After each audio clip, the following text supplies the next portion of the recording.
Hello everyone.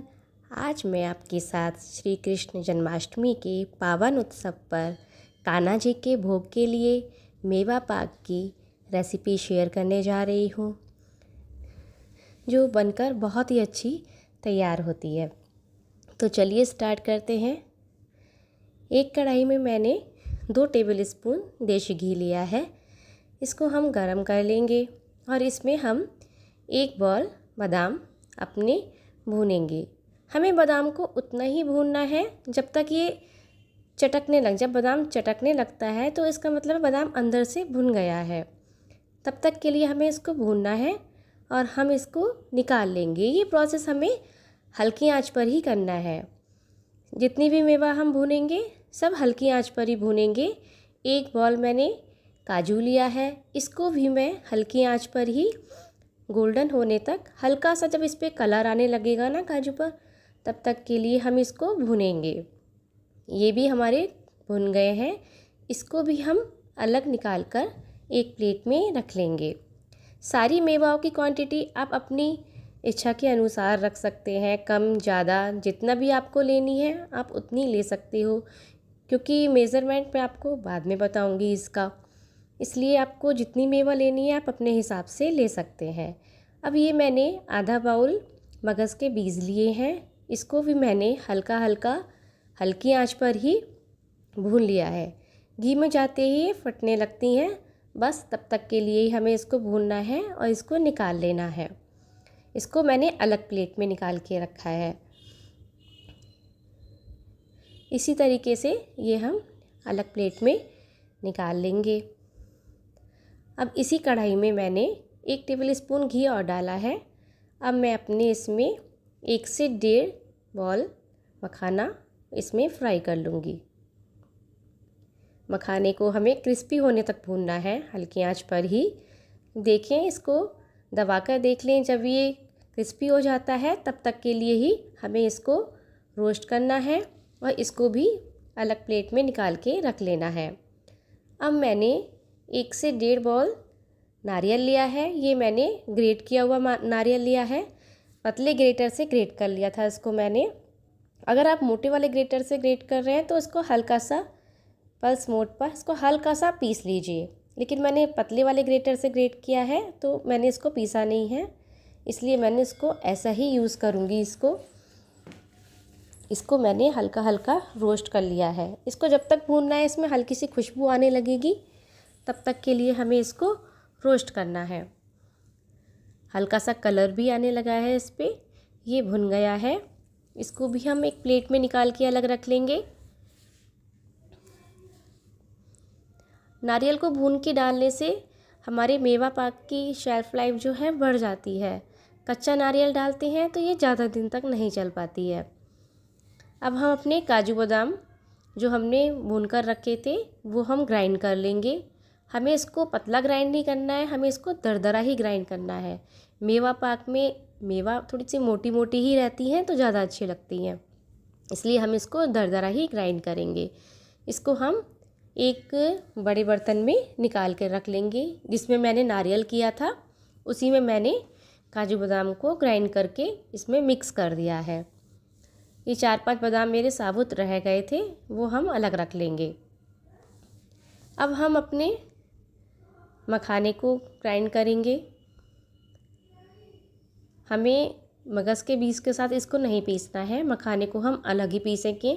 सबसे अलग हम मगज़ के बीज को पीसेंगे। पहले हमने मखाने पीस रहे हैं। अब इसमें मैंने बादाम डाल दिए हैं जो रह गए थे, इसी के साथ ग्राइंड हो जाएंगे। ये भी हमारे पीस कर तैयार हो गए हैं। इसको भी हम उसी मिश्रण में मिक्स कर देंगे। अब हम छोटे जार में ये मगज़ के बीज को ग्राइंड कर लेंगे।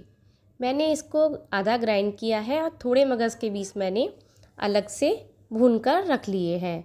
वो मैंने घी में फ्राई नहीं करे थे, वो मैंने 3 से 4 टेबल स्पून अलग से फ्राई करके रख लिए हैं।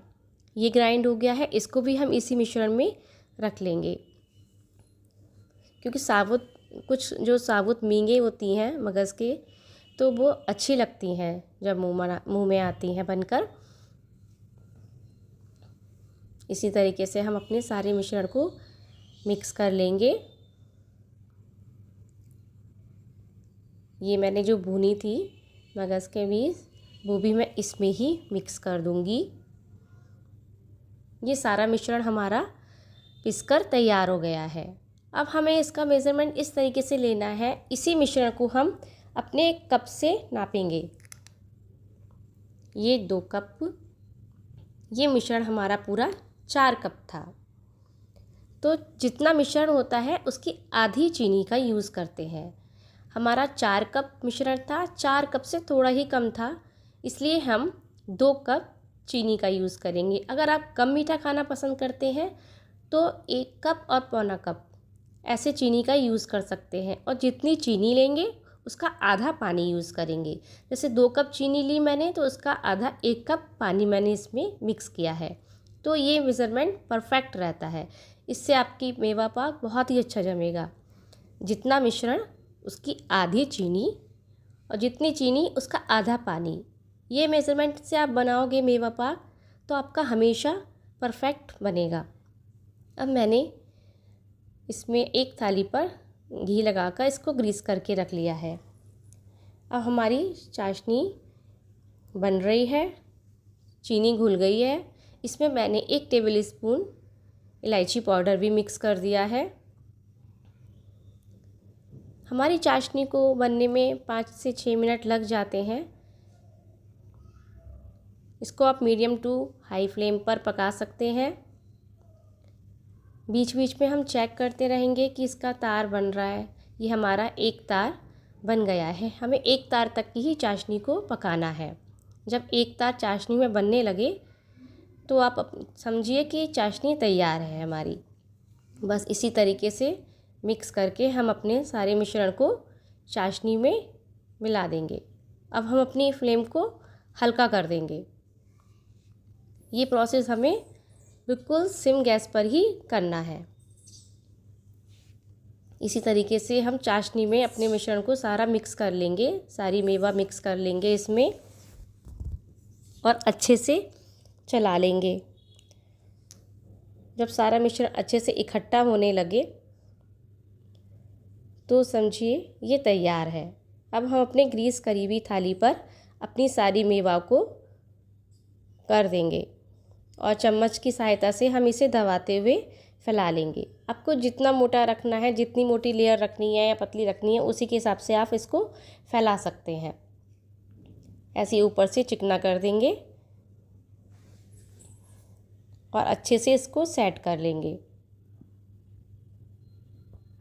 इसको ठंडा होने में 5 से 10 मिनट लग जाते हैं, लेकिन कट हम गरम में ही लगा देंगे, क्योंकि जब ठंडा हो जाएगा तो कट नहीं लग पाते हैं। इसलिए हम इसको गरम में ही कट लगा देंगे।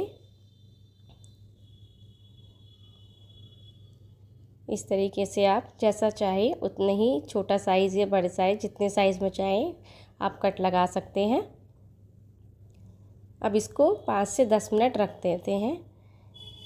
ये सेट हो गई है हमारी। देखिए, अब मैं आपको इसका एक पीस निकाल कर दिखाती हूँ। देखिए कितना अच्छा बना है, ये बिल्कुल परफेक्ट। को तोड़ कर दिखा रही हूँ मैं इसको आपको, कितना अच्छा टेक्सचर आया है इसका। ये बहुत ही अच्छी बनकर तैयार होती है।